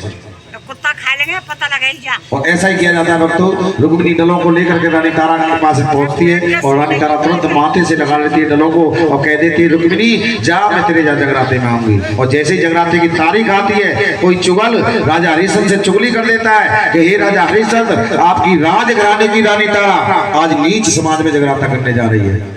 राजा हरिश्चंद्र कहने लगे कि ऐसा नहीं हो सकता। चुगल कहने लगा कि ऐसा ही होगा क्योंकि आपकी रानी तारा ने मां भगवती के पावन डल ले रखे। राजा कहने लगा कि आज की रात में सोम लाई नहीं। और राजा ने क्या किया, अपनी उंगली को काट लिया, उसमें नमक छिड़क लिया, उसमें दर्द होने लगता है और पलंग पे लेट जाते हैं लेकिन नींद नहीं आ रही है। उधर रानी तारा मां से प्रार्थना करती है कि हे मेरी मां एक और ऐसा चमत्कार करके दिखा कि राजा को नींद आ जाए, मैं जगराते में चली जाऊं। क्या होता है भक्तों कि मां से रानी मेरी बिगड़ी बना दे और जागे हुए गए राजा इन्हें को सुला दे। जागे हुए हैं राजा इनको सुला दे, जागे हुए हैं राजा इनको सुला दे, जागे हुए गए राजा इन्हें को सुला दे, जागे हुए हैं राजा इनको सुला दे। तेरी दासनी आज तुझको पुकारे मां, तेरी दासनी आज तुझको पुकारे मां, हम जी रहे हैं मैया तेरे सहारे, हम जी रहे हैं मैया तेरे सहारे। मुझे रुक्मिणी से मैया हो, मुझे रुक्मिणी से मैया आज तू मिला दे। जागे हुए हैं राजा इनको सुला दे, जागे हुए हैं राजा इनको सुला दे। सच्चे दरबार की जय। भक्तों एक और मां का चमत्कार होता है कि इतना दर्द होने के बाद भी राजा को नींद आ जाती है। और जैसे ही राजा को नींद आई महलों को छोड़ करके रुक्मिणी रानी तारा चल देती है और एक शॉर्टकट रास्ता देखा उसने, क्योंकि जब महंत लेट होने लगता है जगराते के लिए तो शॉर्टकट रास्ता देखता है, जल्दी पहुंचने वाला रास्ता। और शॉर्टकट ऐसा रास्ता था भक्तों सुनसान था। उस रास्ते से रानी तारा जा रही थी, दो डांगू मिलते उनका मुकाबला करती है, एक डांगू को अपनी शक्ति से खत्म कर देती है और दूसरा जान बचा के भाग रहा है और ये कहता हुआ भाग रहा है ये कोई साधारण नारी नहीं है, कोई ना कोई शक्ति है। और रानी तारा इस सिलसिले में पायल भी वही छूट गई, लेकिन पायल की चिंता ना करती पहुंच जाती रुक्मिणी के यहाँ जगराते में और जाकर के माँ की अखंड जोत जगा करके माँ का जगराता प्रारंभ कर देती है। और जगराता चल रहा है रुक्मिणी के यहाँ पर। उधर राजा हरिश्चंद्र की नींद खुल जाती है, देखते हैं महलों में रानी तारा नहीं है, क्रोध में आ जाते हैं, तलवार उठाते पहुंच जाते हैं रुक्मिणी के यहाँ जगराते में। पहले बंद घरों में जगराते होते थे, गेट के छिद्र में से देख रहे हैं राजा हरिश्चंद्र कि रानी तारा जगराता कर रही है। और कुछ समय बाद पहले नीच समाज में प्रसाद बांटा जाता था मांस के टुकड़ों का,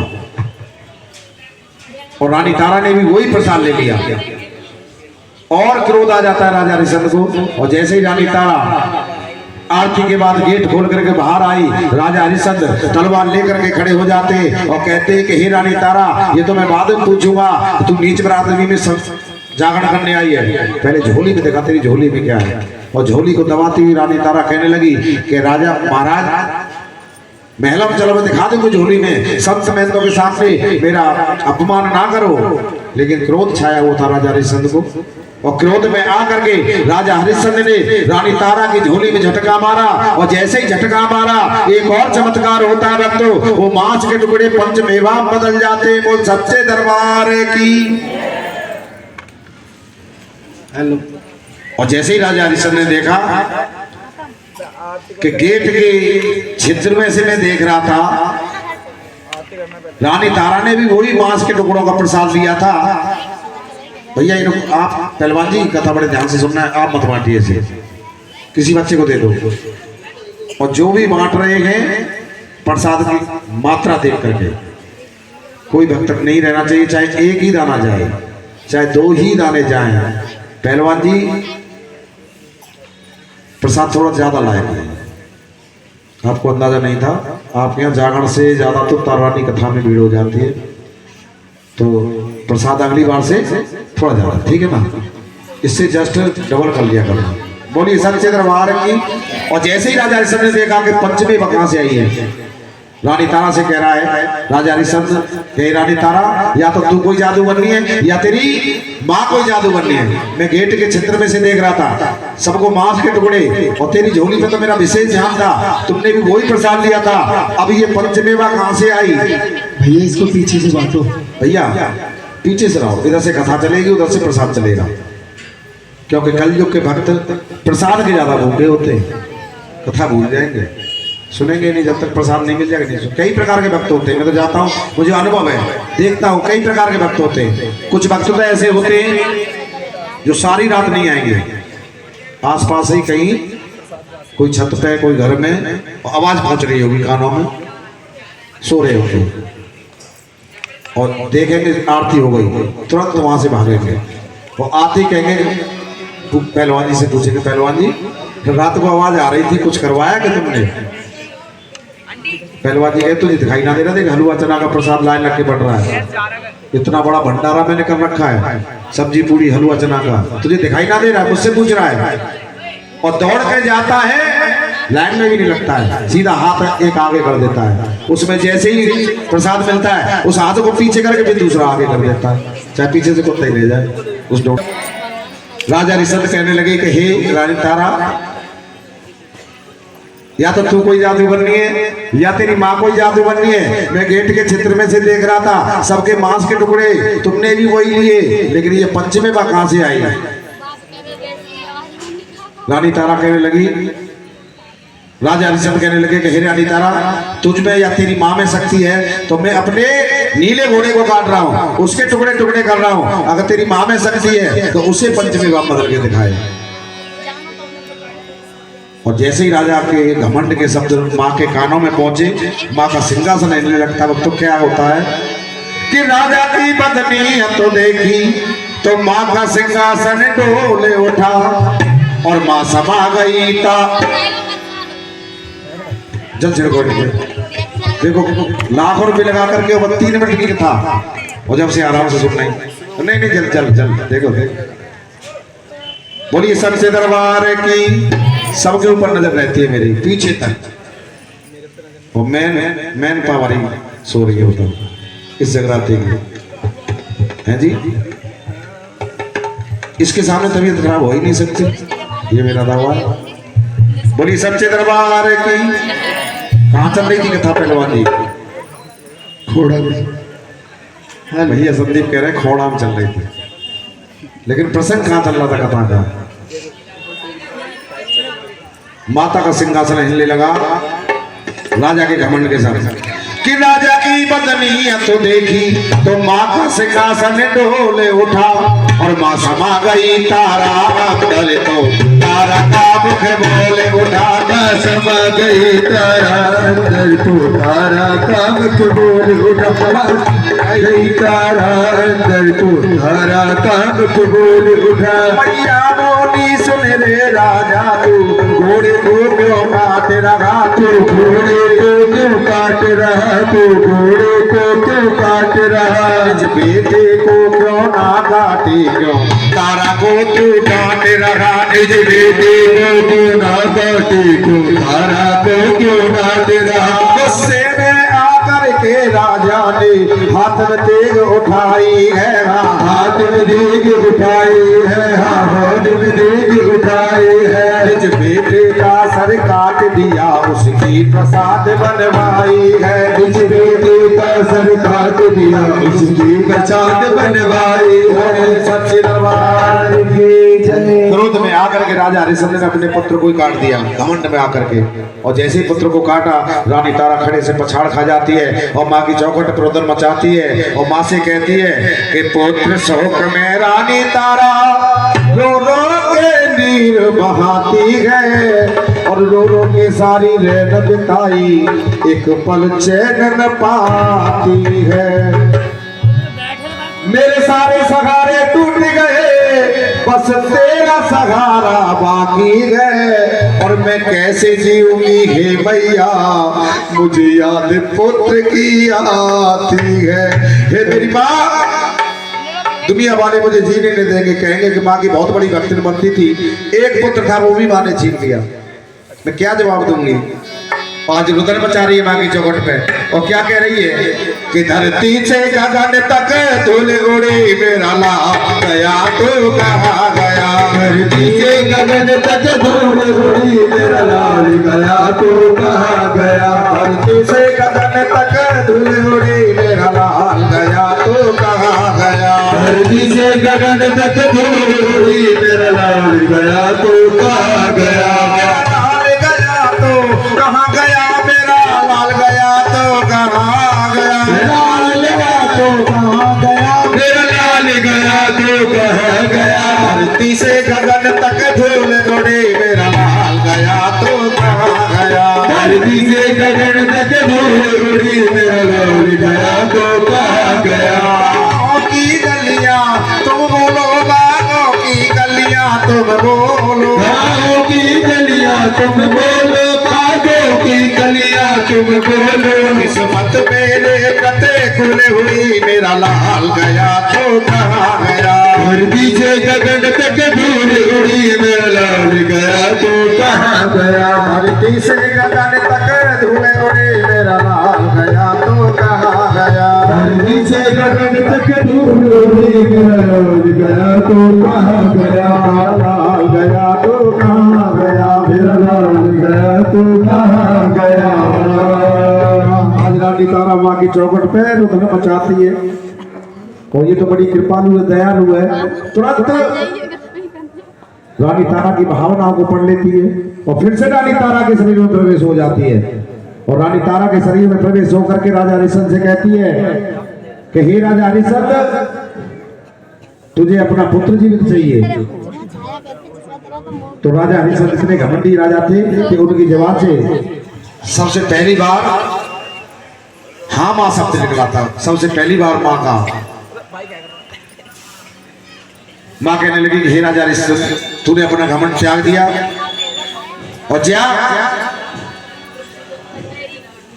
5 भोग के थाल मंगाओ। एक से तेरी रानी तारा भोग लगाएगी, एक से तेरा नीला घोड़ा भोग लगाएगा और एक से मैं भोग लगाऊंगी और एक से तेरा पुत्र भोग लगाएगी। और जैसे पुत्र की बात आई, राजा के आंखों में आंसू आ जाते और माँ से कहते कि हे मेरी माँ, मैंने अपने हाथों से, अपनी तलवार से मैंने अपने पुत्र को काटा है, तो कहाँ से भोग लगाने आएगा।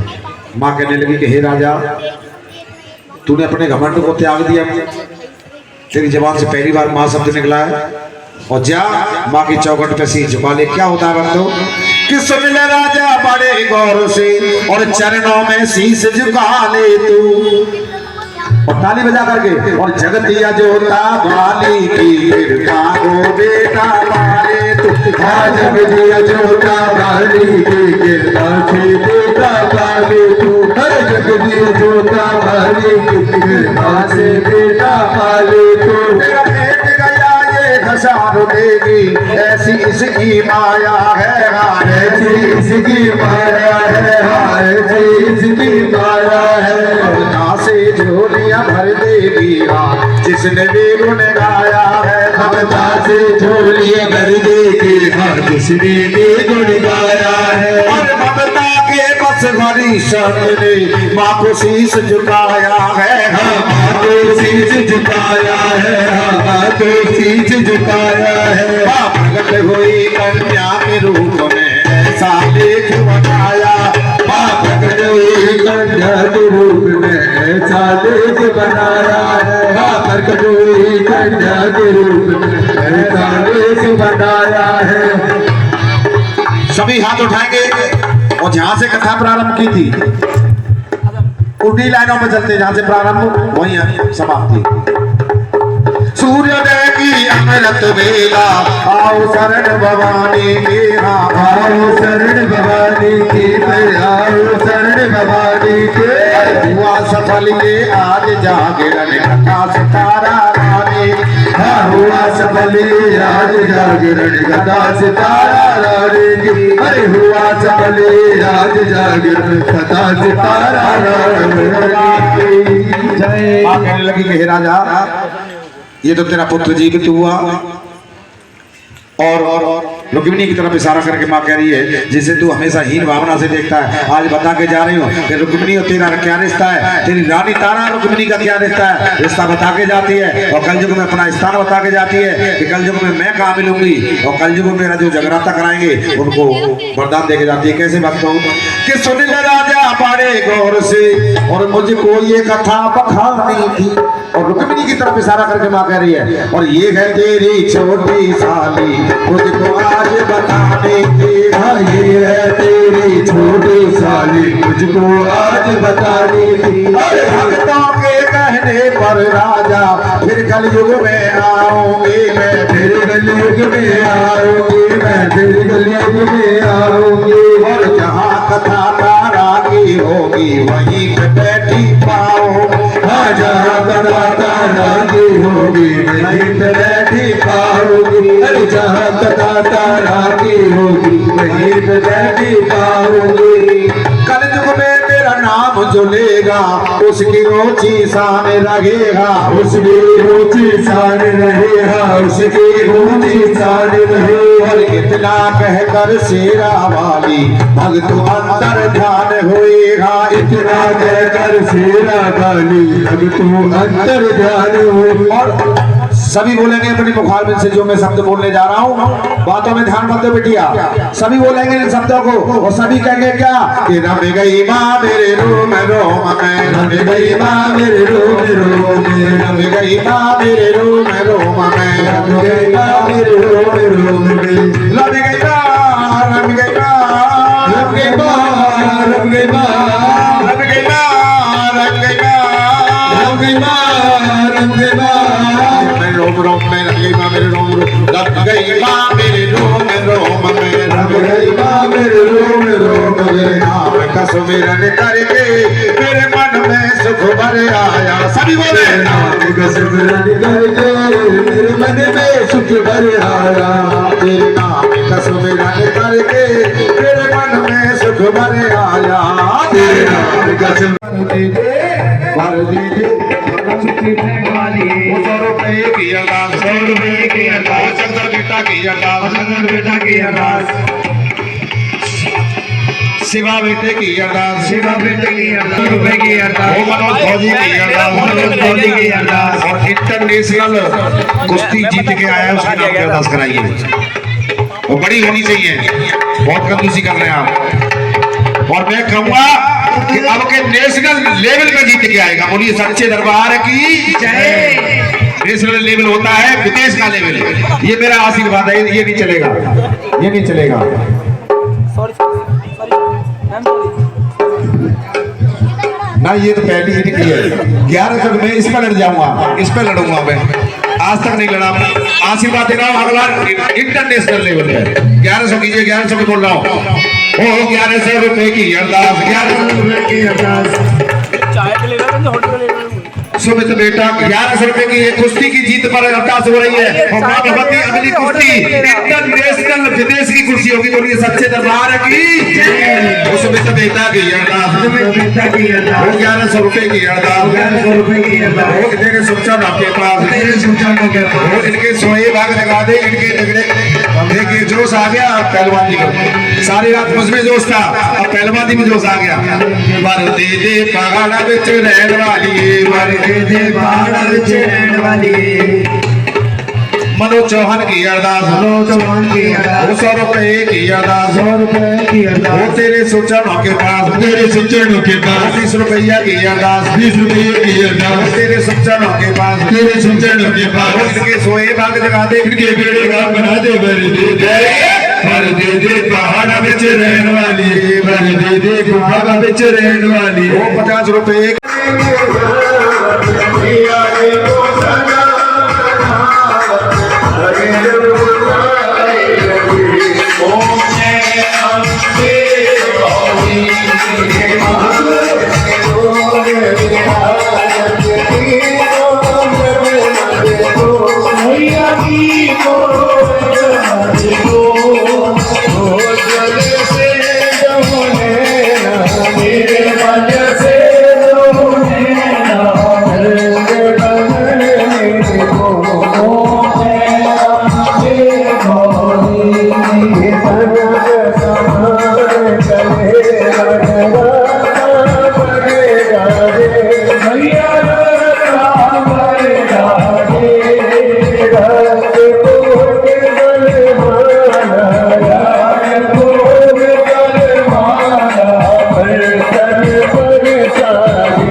Hey,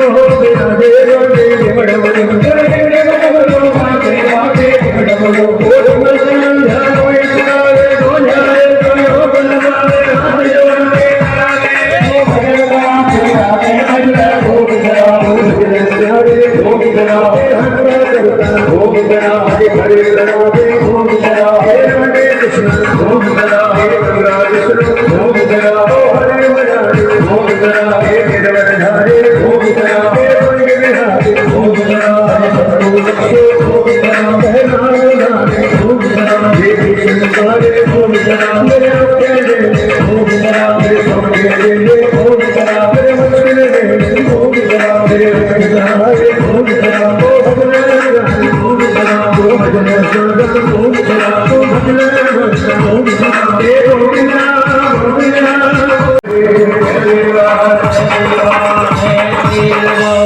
वाली माता तेरी सदाई अपने निभाने वाली माता तेरी सदाई जय राम झंडे वाली गिरा बोल सारे दरबार की जय राम वैष्णो रानी गिरा बोल सारे दरबार की जय बोली धर्म की जय हो धर्म की जय हो अधर्म का नाश हो प्राणियों में सद्भावना हो विश्व का कल्याण हो भारत का कल्याण हो हरे हरे महादेव जो बोले सोने भय और सनातन धर्म के बोले अपने अपने गुरु महाराज के बोले भारत के संतों